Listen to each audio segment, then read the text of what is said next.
So in this video, I think Whatifalthist makes a lot of neocon takes. This is me, Illegitimate Scholar, giving my takes. Also check out my podcast. Link is in the description. As I always like to say through these videos, my job is betting against God, and there are an infinite amount of ways to be Why would you do wrong, that, bro? and only a handful to be right. Thus, I don't have complete knowledge of Russia's future, but I am confident the fall of Russia is soon.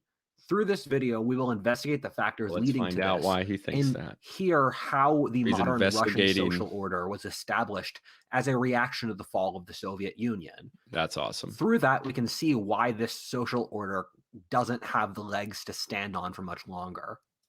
Today's Russia exists in the shadow of the fall of the Soviet Union, and so to understand how modern Russia works, it's important to see the conditions that Russia had right after the fall of the USSR, which reflect the current political and social structure better than the actual conditions today. When the Soviet Union self-imploded, the assumption among the communist elite who made that transition was that Russia, simply by adopting the right policies, could become a wealthy, capitalist, free society like those in Western Europe. However, that turned out to be completely untrue. As I've talked about in my video on Orthodox civilization and the economy, the success of this is often like a patronage thing a lot of the times. It's like they had this situation. He's probably going to talk about this, so I probably shouldn't even mention it. But yeah, let's just keep going in that case. Certain economic and political policies is contingent upon the society's social structure and development. The thing is that in the Western world, there's a 1,000+ year history of the development of various non-government institutions, such as a free market, church, civic associations, democracy, or more. This means that if you surrender power from the state, that society has evolved various techniques on how to manage it. Remember, human societies... Right. So those techniques on how to manage it and how it came out over time, I mean, those are like the cultural backing. It's why you can't go into Afghanistan and make a nation state because they have no history of it. It's a tribal society. And yeah, it's hard to do that. It's the same reason with Vercingetorix. I talk about this sometimes. These are living, breathing things that need training in the same way a human muscle does, or how you need to train on a certain skill like riding a bike or being a responsible person for years. What occurred under Stalinism was that the centralized communist government butchered every other major social institution. Human societies take centuries or thousands of years to build their social institutions, and the Soviets torched the Russian aristocracy, military officers, church, family, merchant class, independent farmers, and every other social organism. Stalin then went out killing other members of the Communist Party. That means that the only social group left in the Soviet Union were the secret police who were used to ruthlessly destroy the rest of the culture. Yeah, and how's that Writing episodes like this is kind of strange since I'm shoving multiple layers of complexity together and just vastly different timescales. With what we're going to see play out in Russia soon is a combination of minute short-term decisions that will change the course of history alongside trends that have been taking centuries to build up and release now. That's how the real world is, though. However, one of the things that in researching this video I found is that Russia, alongside other former communist societies like China, are the least culturally dense places on the planet. What that means is that they've completely stripped away any traditions and sense of cultural unity that allow those societies to prosper in healthy ways. I'm going to get into this point in much greater depth later, but a society that believes in nothing is completely doomed on every level. All my attention. The thing with all of these threads is that since the Soviets had hollowed out Russian society so much that with the fall of communism, what occurred after was complete social breakdown. Right. I know it's a meme on this show where I constantly shit on communism for being the worst political ideology ever. Basically, in any situation where it's a power vacuum, you create a power vacuum. Any situation, any way you do this, there's going to be a significant backlash. Like there's going to be a situation where the old laws, the old ways of doing things are stripped away, and then people are scrambling, trying to figure out how power is going to be organized, trying to pick winners, trying to stay with that winner.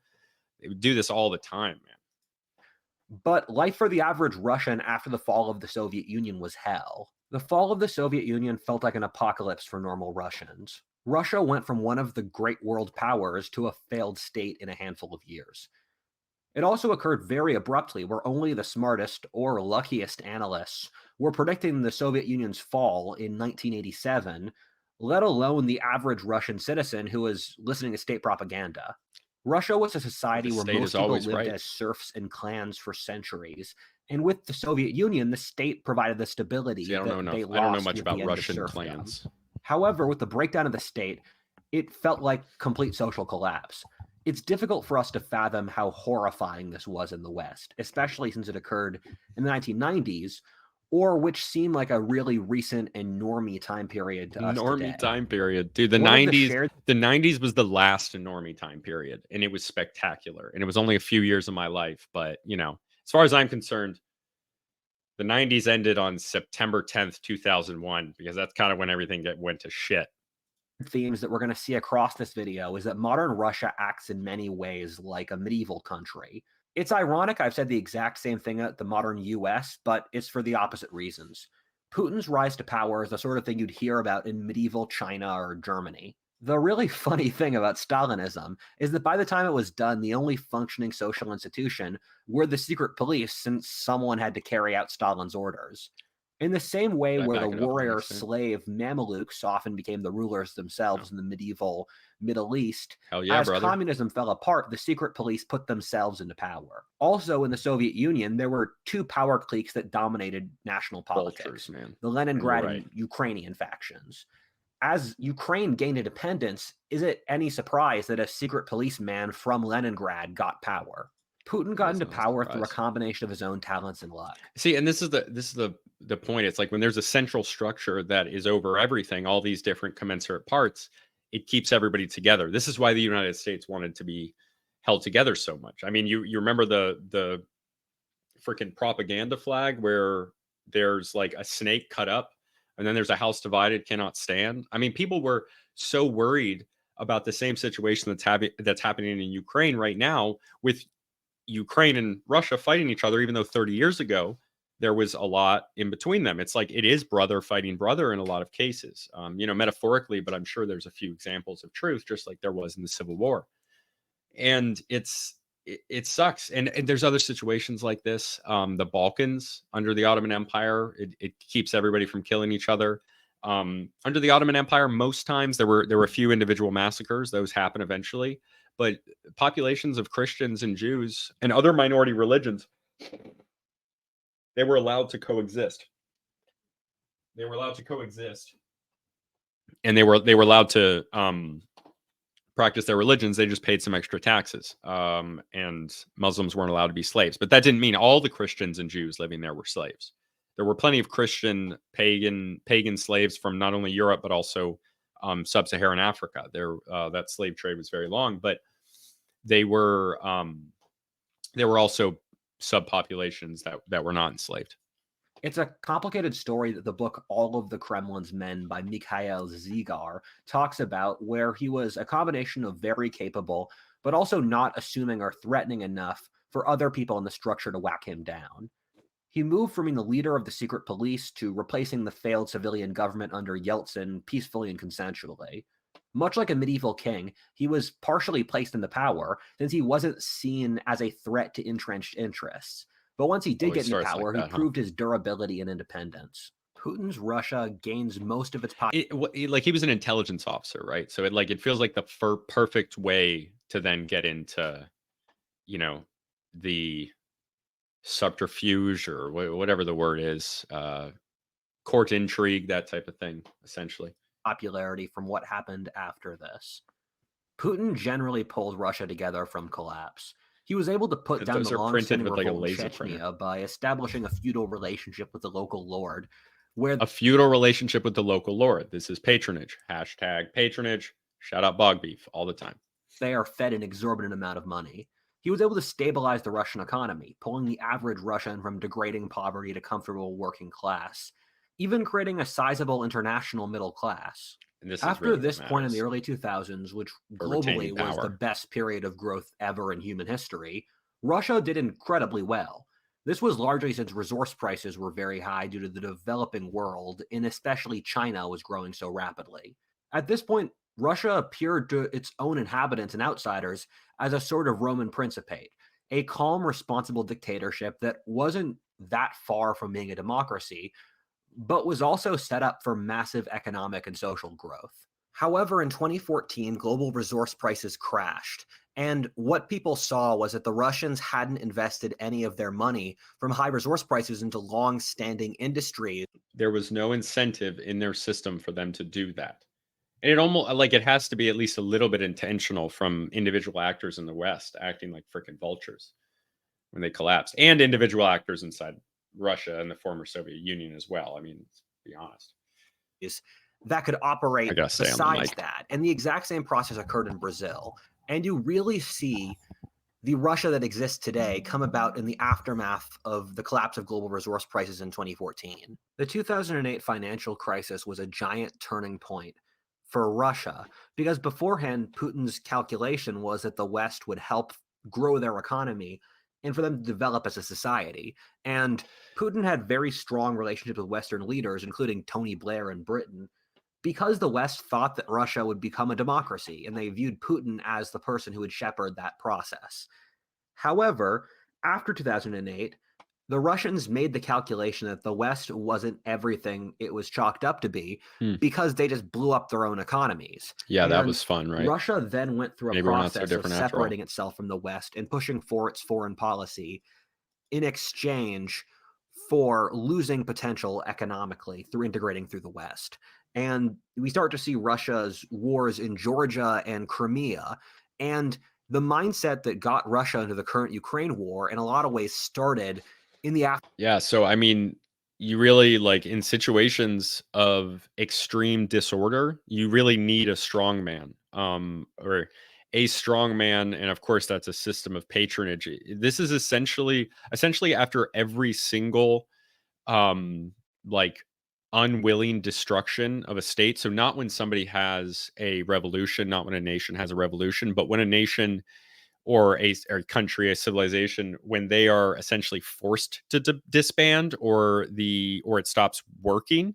When that happens, it almost always goes to a more centralized form of government because it's highly efficient, and at that point, somebody needs to take power, and because it's a time of disorder, it's unlikely for that power to come from an organized vote because somebody has to be established to take that organized vote and to create something that's rational and long standing and has been vetted. You can't vet it because there's chaos, and something needs to come quick because especially in those situations people really do crave order. They crave order, and it's kind of amazing what people will do to get it. aftermath of 2008, as the Russians realized that they would have to interests because the West was not an all abiding God that could supply them all the answers. Another book I got a lot That's from for true. this video was Fragile Empire by Ben Judah. One of the points that And really Judah, struck huh? me is how weird the Russian ruling class is today. If you look at the inner circle, Our ruling classes, they're on islands with children, and our ruling class isn't weird. Vladimir Putin surrounds himself with, or the people he gives important government positions to own the old, massive Soviet state owned companies, they're just random friends from his hometown. You'll get crazy stories like This is patronage. They're random friends from his hometown because those are people he can trust. He doesn't have other people that he can trust. the guy who just used to sell Putin chemical equipment now builds his palaces. Who used to sell Putin chemical equipment, who used to engage in a partnership in patronage with him. They had a business relationship over a long time, and he established trust over that time. And he established that he was a good businessman, able to get things done. He was selling chemicals to Putin. Well, then he was probably a high level manager. A good friend who he'd grab lunch with and worked as a lawyer, Medvedev, was president while Putin sat down for a few years. Right. Putin's friends and colleagues from earlier in his life Putin are did now the do new that. nobility in the same way that when William the Conqueror took over England, the lord of some parish by Dole de Bretagne is now the Duke of York.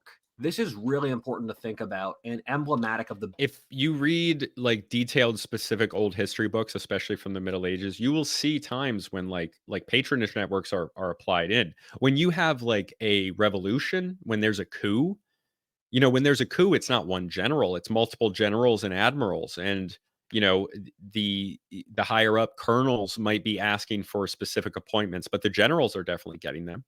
If there's a coup, the next ministers are going to be the generals, or there are going to be other people in the patronage networks. And typo in the comments, Trump did the same thing, but putting his family in charge. Yeah, it's very common as well. Is people putting their family members into things, because again, these are people you can trust. If you're military, they're people you might have fought with. If you're just any civilian, if you're a businessman, it's people that you did business with. I don't know about that with Trump because whatever, but not about that. Let's go.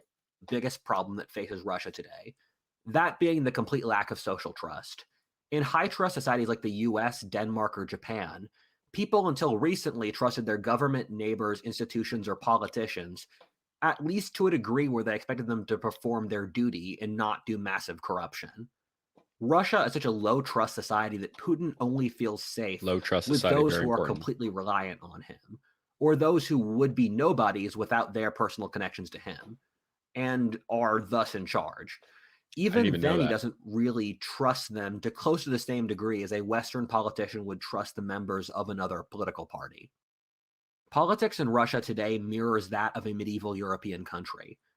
It's hard to read the politics of the Second World or former communist countries in the West today partially on a purely cultural basis. People communicate about power in basically the opposite ways in Western from non Western societies. Okay, However, no, also, it's not about that's an insane claim. It's just insane because whatever. political parties or mobilization in the public like it is in the West, rather like the Wars of the Roses or Game of Thrones, with different nobles having very personal ties, which determine their political alliances, which are constantly shifting under the Patronage. hood and discreet It's all until the patronage. swords finally come out. Be clear that I, and really no one, actually knows what's going on in Russia now.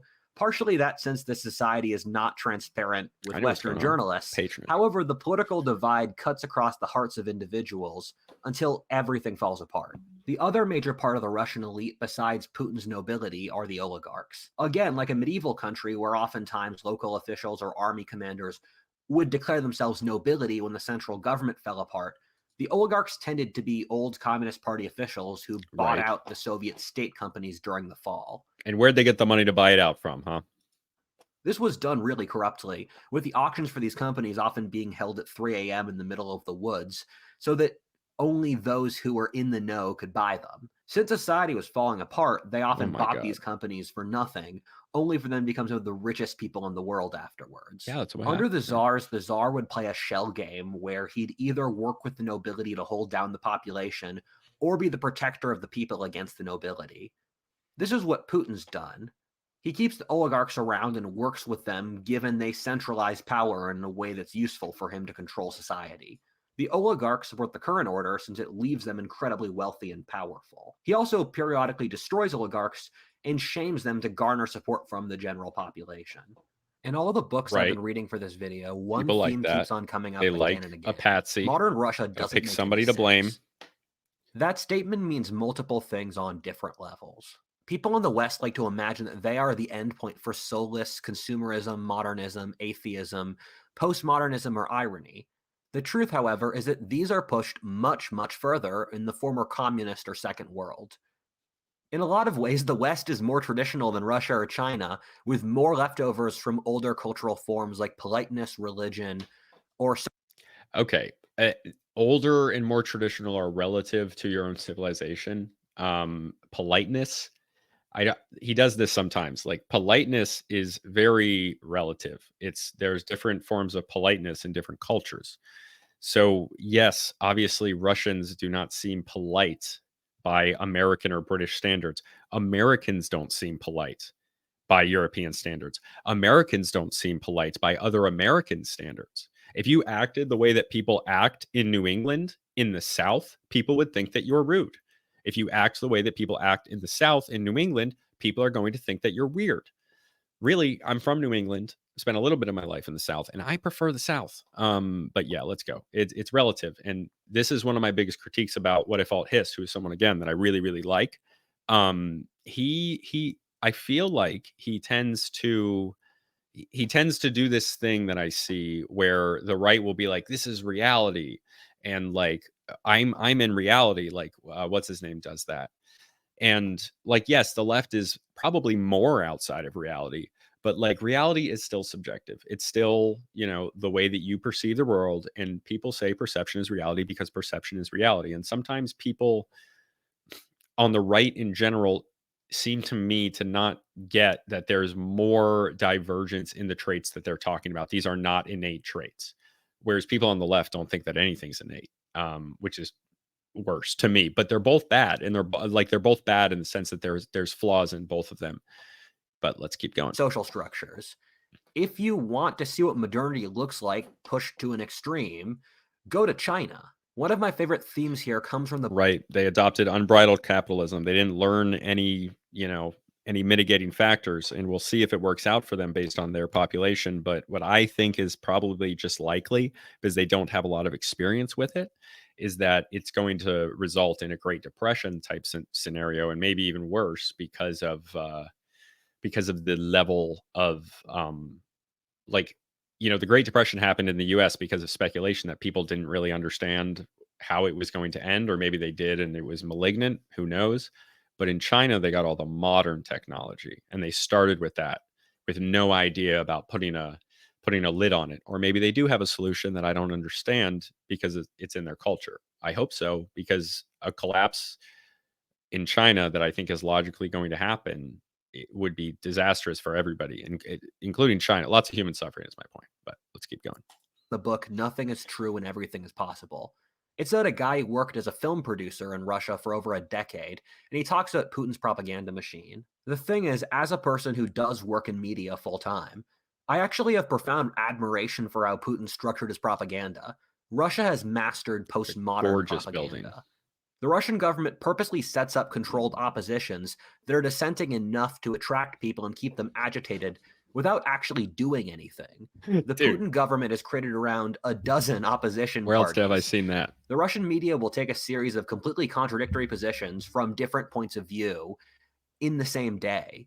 This succeeds at basically supplying the public with whatever they want without providing a single coherent thing for them to get angry at and rally around.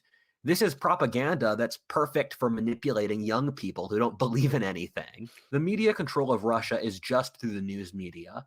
Written media and the internet are largely free. The calculation here was that you have to let out steam for the educated classes that tend to launch revolutions, while the normies who actually fight in them can just watch TV. Is that the The stated Russians logic? didn't see That's the internet as a ridiculously good big logic. deal when it was being Word for formed, word. which meant it was able to get too big for them to regulate it. The Russian government's lack of control over the internet will probably be its downfall. We'll see. Russia suffers Europe's PTSD the worst of anyone. If you look at Europe, you see a society that doesn't really know what it's Okay, going to believe it in and kind is of dying of hold ennui. on. It kind of Europe has seems tried following ah. God, Oh, I thought I nationalism, paused it. leftism, and humanitarianism. It seems like the internet is what's making us collapse. So I don't know what he's talking about. Yeah, and it definitely could be a criticism of American media. 100%. Wild. If you haven't liked the video, like the video, please. I appreciate it. Only to see each fail. Russia has done this the most of anyone. Russia is one of the countries that has had the most trauma ever from a combination of serfdom, the Mongols, the communists, or world wars. PTSD, as I can say from personal character. experience, sadly, breaks up people's senses of Dude, time. don't share. The world seems chopped up into little discrete This is pieces an that ad, can't be isn't put it? together. This is why I call Russia the broken mirror. Oh no, it's not. This is Why would shown you in put that Russian in? media, Whatever. and as you'll see, the government. Russia is a series of discordant pieces that don't really know how to fit together. The ruling ideology in Russia now is cynicism, but that just doesn't work for the long term. Bro, he just, with no irony, and look, this is fine. I love you, Whatifalthist. With no irony, compared his own PTSD to a country, and it seems like he identifies with Russia because of his PTSD. And that look, that's fine. That's I mean, it's funny to me, but like it's funny because like your worldview is connecting with a country, and I do the same thing, with Rhodesia. If you dig into what the Russian ruling class really believes, the short answer is nothing. They support the regime since they don't have a better choice. It's a society stuck in time, That's what everything incapable of does. seeing Everyone its does place that. in future or history. Societies like this fall Because I feel apart like he and has break no under awareness. pressure. Russia is one of the weakest and most fragile societies in the world on a cultural basis. The Putin regime makes a big political statement of standing for the vertical of power. This is an idea that Putin has of a vertical line of power, like an elevator, that That's theoretically also true. stretches from any local police officer, provincial governor, or mayor. This is how It all also goes governments the work, other dude. way, where if there's a local complaint, it will go up to the good czar who will hear and redress the issues that are happening on a local basis. The Uh, vertical of power is a popular am I image for the crazy? Russian regime, since the reality is the opposite. Russia, like a medieval country, is incredibly decentralized. Local bosses have large amounts of power that the centralized government can't remove. Russian institutions like the local bureaucracy, army, police, or gangs operate under their own rule, with the government only being able to distantly adjust them. But we've run the Soviet experiment of extreme top down authority, and the Russians have collectively rejected that. And there's nothing the centralized government can use to motivate people to follow them with their hearts. Russia today is like a Latin American country in a geography where that doesn't work. In Russia, there is no shared social trust, and people try to navigate a low trust environment where everyone is out for themselves. Oh, In Russia, you often have to pay I'm sorry. bribes to drive your car around town, pass a test, I'm sorry. Oh, okay. I no, I see it. I see it. avoid conscription, get a driving permit, or start your business. This is how Brazil or Mexico work. But they keep operating since they're in the tropics, where even if you fail, you won't freeze to death over the winter. And also since Oh they my don't have god. any external Is that threats. really a In reason? cold Russia, which is stuck in the center of the map, you need to have a functioning society to a much greater degree. The Russians are aware in their souls that once they become incompetent, Wait, do you think because Russia is a secondary power to the US that this helps Putin build a strong coalition because he stands firm against the West? Yes. And he didn't do this until BRICS is happening. There's less support in the West. I think there's been a number of times over the last few years where the power of the NATO and I'm going to call it the, if I'm naming five, it's America, the UK, France, Germany, and Israel. The power from those people, um, those countries rather, is like collectively been reduced. NATO in the West, their power has been collectively reduced, and there's been a number of times over the past few years where that's been seen. The Afghanistan destruction, the like how badly that went, losing there, the creation of BRICS becoming not only powerful but moving along even more, the rejection of Western powers in China in favor, or I'm sorry, not in China, in India in favor of Chinese ones. The power of the Chinese government in relation to the United States, the Chinese economy in relation to the United States, growing, and more cooperation between other countries. And those are now like those coalitions. It's now obvious that there are gaps in the West power, and it's not like if the West and America was still all powerful enough, if they were still so much more powerful than everyone else, then this wouldn't be the case because the power levels of them in all things like added up, economy, military, all these things added together as a whole, then what then if it's obvious that they can't be challenged, then they won't be challenged. But once they start challenging people and it starts not working, then people push their advantage. It's what's always happens. Once because a strong leader in a country or over multiple countries is what breeds confidence. It's what breeds like not rebelling, not creating something new. If what is happening is working, then you can't organize people against it. But if what's happening isn't working as well anymore and there's other options, then maybe don't use economic sanctions when it's just going to push your enemies closer together. But that's just me. they get conquered, and that weighs on them heavily because it's happened too many times to count. When I look at modern Russia, I see less a country that is actively trying to drive its people into the dirt so they snap back, and rather a regime which just doesn't have enough stakeholders to keep it operating. Russia is one of the most unequal societies in the world, in range with Latin American countries. This means there are a few who are dazzlingly wealthy, and most are poor and have no stake in the society. Russia hasn't really recovered as a real economy since the fall of the Soviet Union. Soviet industries weren't competitive, which meant that when capitalism and globalization got into Russia, the factories and other such jobs just shut down. Russia instead evolved from being a European industrialized country to more like a Saudi Arabia or Brazil, completely dependent upon resource exports to the rest of the world. In Russia's case, this was oil, natural gas, So, various like, minerals, and real food. stuff. This is a horrible position to be in, given these countries tend to have wildly fluctuating fortunes based off global markets, which tend to It's probably not soar and good. then crash and then again. These countries kind of act like heroin addicts, alternating between blowing money in insane ways in the highs and then collapsing in the bad times. Industrial countries tend to be pretty stably wealthy over time. However, the other side of this is that, like Brazil or Saudi Arabia, since the economy is driven by a handful of export industries owned by the very wealthy, it Oh, means you're crap. not really sure what the rest of the population does. Russia doesn't really have industries that normal people work in. There are a Normal lot of people? pensioners and people doing Hold odd up. jobs. That's not What do you mean normal people work in? Like, he's just using the West as normal. It's such a I don't like it when he does this. It's not normal. It doesn't just mean normal. It's normal in the West. You can't say that. It's like I'm not taking like a woke, like offended position here. It's just not specific enough. It's like it doesn't have the weight in like historical study. It's not normal. It's like Western normative. Like, you need to add that on there when you're talking about this so it makes sense in the context. not a good place to be, since it creates a giant underclass of people who don't have anything better to do except rebel. In economics, there's a term for good and bad billionaires, where a good billionaire is one who made their own money through their own efforts rather than inheritance, and in industries that demand growth for the entire rest of the society.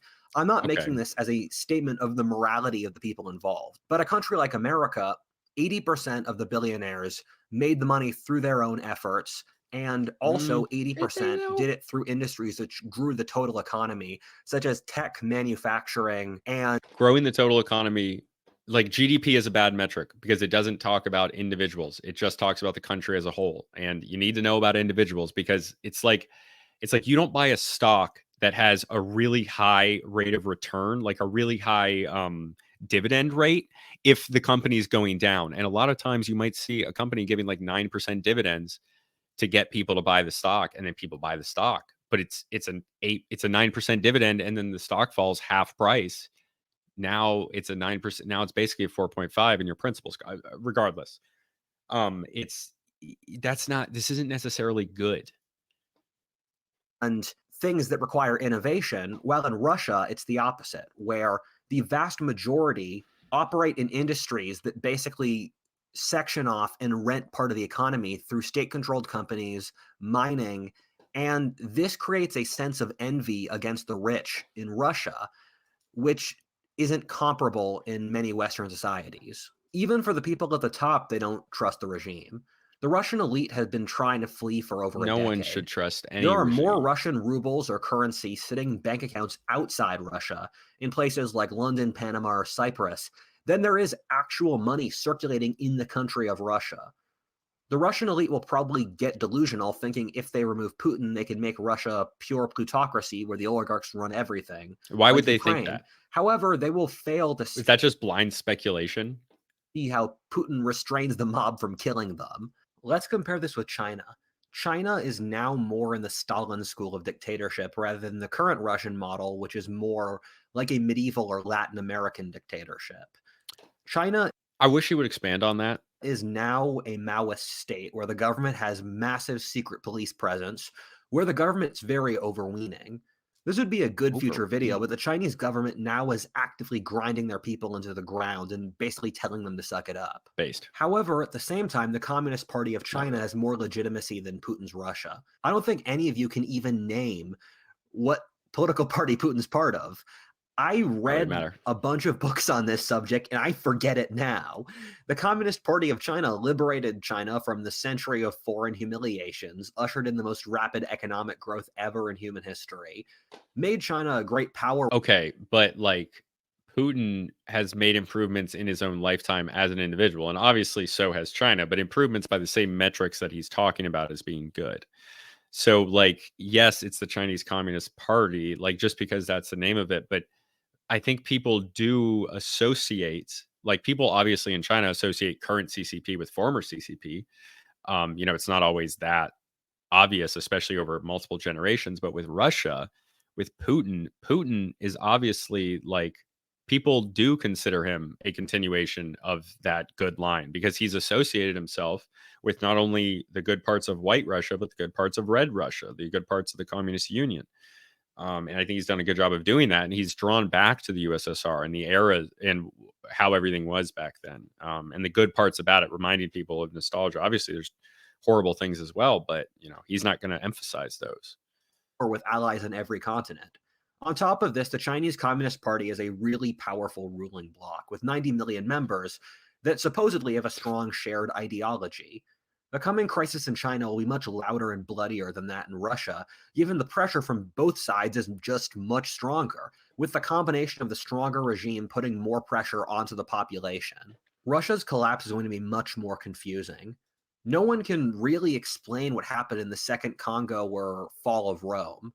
There was just a point when the center lost legitimacy and everything unraveled. Russia is such a low pressure environment that I see the vertical of power collapsing in the next few years Now, I don't know. as Russia falls into feudal states and warlords. A major problem for this video is that the sources on Feudal states and warlords, why would that's not like there might be a few places on the periphery, on the frontier, but the Russian identity is still very strong. It's not going to go like Russia's not going to go away without extreme outside influence. Like this is such a big claim that he hasn't like directly referenced why that's going to happen. And there's essentially already warlords.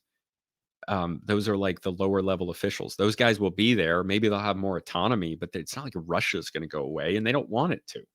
and what's going on in Russia are absent in the West. I'm basically guessing for the post Ukraine war period. However, the underlying variables make me confident that Russia is going to fall apart. One of the biggest factors is demographics. Yeah, Russia well, is one of the worst demographics of any then everybody's going to fall apart. I mean, I know that theirs are a little bit worse, but country on the planet. Russia has the same life expectancy as Papua New Guinea. This is one serious? tip off Oh, for me that the society's broken. The reason Russia has such a low life expectancy is not from infant mortality like you'd see in pre modern or third world countries. It's since middle aged men are drinking themselves to death from hopelessness. that's pretty awful. Russia is one of the worst aging problems in the world and one of the lowest birth rates. Russia is a society where its inhabitants are trying to leave it as soon as possible through dying and are unwilling to bring more people into it. Analysts like Peter Zeihan or George Friedman have been saying for years that Russia would collapse in the early 2020s Who does Peter Zeihan work for? I'm going to look this up. due to these demographic trends finally getting to headway. The thing people fail to understand with aging is that it holistically affects the entire society. Less young people means less people working to support the elderly, less people having children, which makes the problem compound. On top of this, an older population will make conservative policies that won't be able to adapt to change. An aging population is Xiaoping, social death by a the thousand OG. cuts. If you look at Russia, you find that their demographics are very similar to China. They have a giant generation in their early 40s who can't have children. For women, this is the end point where you can no longer cope about not being able to have kids.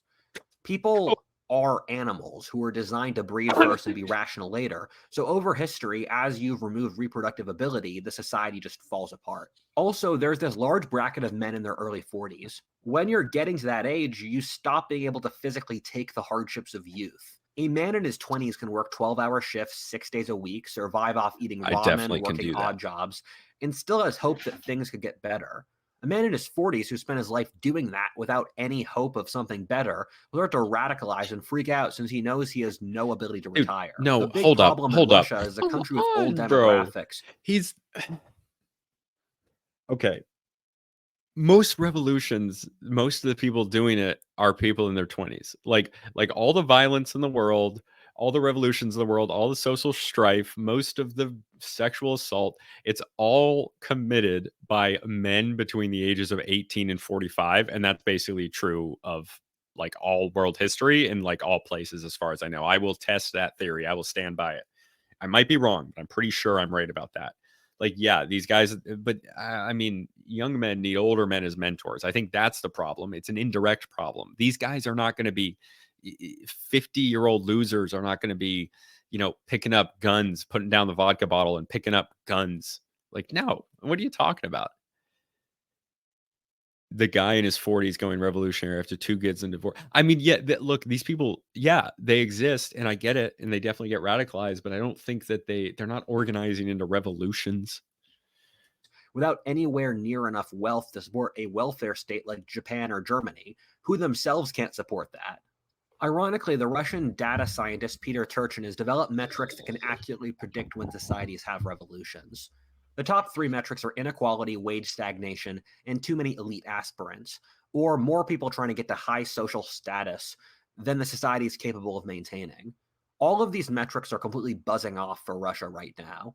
On top of this, there are secondary metrics such as average age of marriage, height, birth rate, university education, and more, all of which are also going off for Russia right now. Russia is statistically These primed are for a revolution or other kind of political crisis. The demographic I always look for revolutions is young men. Young okay. So regardless of like going into the specifics of any of those metrics, it's those metrics are based on the past, right? And they're based on past revolutions and past instability that's happened in a West that was powerful based on those other factors. But there's no reason to believe, and university education is the one that really got me in this case. There's no reason to believe that that's going to continue. That is going to continue to be the case because the next revolutions, the next collapses, very well might be the West, not the East. They might be okay. We don't know that. But like this stuff tends to work in cycles in different places. And I would not look to those metrics. In fact, I would specifically steer away from those metrics because of how associated with Western culture they are. And yeah, that it's obvious that those would come out. That's geez. men launch revolutions when they feel hopeless, sexually frustrated, and left out of the system. I see young men in Russia having the same problems today that they have in the rest of the world. These include lack of good jobs and the dating crisis, which I stand by as being the number one driver of revolutions around the world today.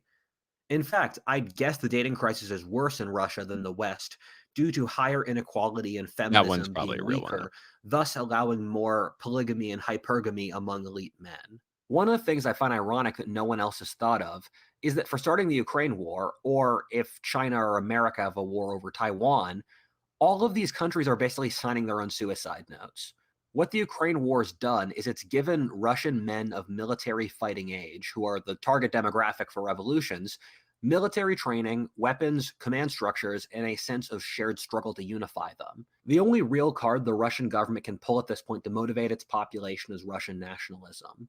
The problem with that Good. is that the Ukrainians are too ethnically close. As I've said in this video, the Russian Ukraine war Now that's a good point. That is a good point. would be like if the Union was invading the Confederacy today. The North would see the South as an immutable part of their country, while the South would see itself as an independent nation that went back centuries. Both have legitimate arguments behind them. I support Ukraine since I support weakening America's rivals. Pulling on American nationalism wouldn't work for that kind of war, since they were fighting the ethnically identical Southerners. However, if you're a young guy in Russia today, you just don't remember the 90s. So Putin's big right to rule doesn't phase you. This is a trend we started seeing in 2011 with the Moscow protests, where the younger generation just didn't care that Putin was the hero of the 90s, which must be even more pronounced over a decade later. On top of this, as a young Russian man, you'd basically be looking forward to decades of being de facto slaves to the older generation in exchange for what exactly? On top of this, you're going to be used as Damn, cannon bro. fodder in a useless war against your cousins. I think Damn, the Russian bro. military will mutiny in the next. I think there's something very important here about the demoralization and maybe hatred that would come to a population like the Russians. I don't know what percentage of them are being drafted, but I don't, and I also don't know how they really truly feel about Ukrainians, but I would be willing to bet that a lot of them, the younger, I mean, of course, this is mostly a younger thing, so they don't remember a time when the Ukrainians were within their same country, but like, they're attacking. The Ukrainians are at least just defending. They're defending their homeland, literally, which is very, very important. But with the Russian soldiers attacking, like, who knows how they feel about it? Who knows how they're going to feel about it afterwards? They're probably like many more people who are really opposed to being drafted in Russia, um, because they're attacking rather than defending. And I don't know how much support there is. It's like, who knows? So much propaganda. Keep going. next few years, and this will be the spur for the collapse of Putin's Russia. We've already seen this partly with the failed Wagner coup. I was watching this video by Real Life Lore, where he makes the opposite case that Another good modern channel. Russia is not on the verge of collapse. Right. I really respect his argument Maybe I for the should do that opposite one too. position, and I recommend you watch it after Don't sound to like hear the a other side. However, he makes the valid point, which I wasn't able to believe at the time. Russia was able to successfully redirect its economy away from the West due to the sanctions relating to the Ukraine war to Yes. Asia. This is And literally it's what I meant Russia said, I hasn't think. faced that bad economic losses from the Ukraine war. Russia has in effect become a It was mega right. North Korea But or a but rogue at the beginning, actor he said it against was a bad thing.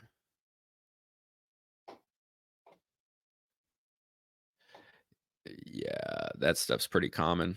the American international order. However, since Russia is so dependent on foreign exports, it puts it in a really dangerous position. This is added to in that Russia's export routes are pretty unstable. As I've said many times before on this show, I make no pretensions to being correct in my predictions of the future, and I'm basically betting against God.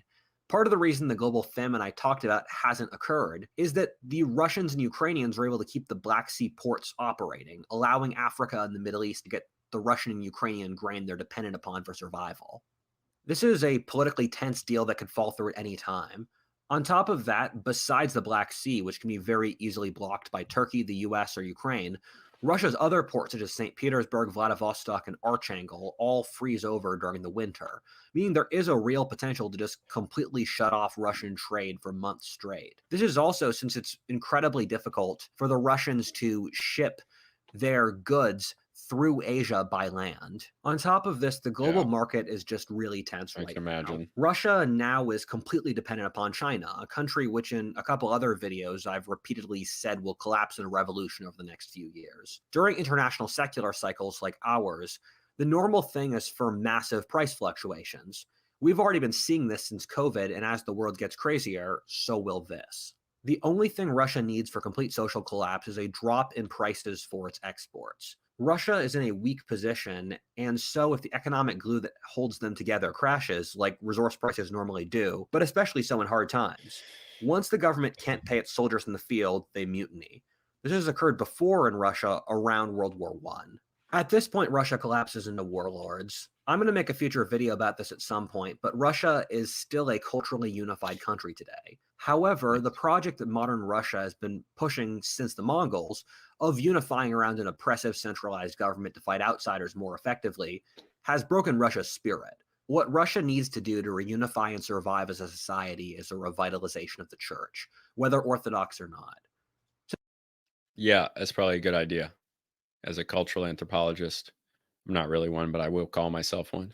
Since the fall of the Soviet I Union, the agree organization as that has that. gained the most legitimacy and people by far has been the church. No, that's interesting. Russia went from an atheist to a strongly religious nation. Mm. Nations deal with trauma over history through religion. The idea of a loving spiritual world has allowed societies to put together the pain of horrifying trauma. Russia is a broken society, and its government is a representation of that. Hell If yeah, Russia brother. is to pull itself back together, it will need trust, and that comes from a shared mission. It's easy to forget that in the wars against the Mongols and Napoleon, the average Russian fought for the Orthodox Church first, not the monarch. I don't know if the Hmm. Orthodox Church will be able to fill this spiritual void in Russia. Some other faith, or maybe even a completely new religion, might develop instead. But the void that is modern Russia creates the perfect conditions for a new cultural force, and as I've said in this video, potentially a new civilization. Be sure to watch my video on this topic once I release it. Wait a minute. I thought this episode was brand new, 22 hours ago. Did he just re-release this and I didn't even notice? Because there were some times in there when I thought it was fake. Because that's an old video. Oh crap! I got bamboozled. I reacted to the whole thing. All right. Well, I did what I came out here to do, so I'm going to end this now. Check out the podcast down below.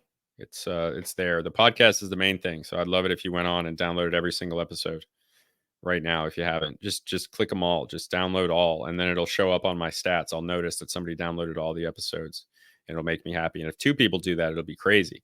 You can do that. You don't have to, but that is what I would do if I were a second version of myself listening to this. But I care about me the most. Okay. Right. I get it. Okay. Have a good night, guys. Thanks.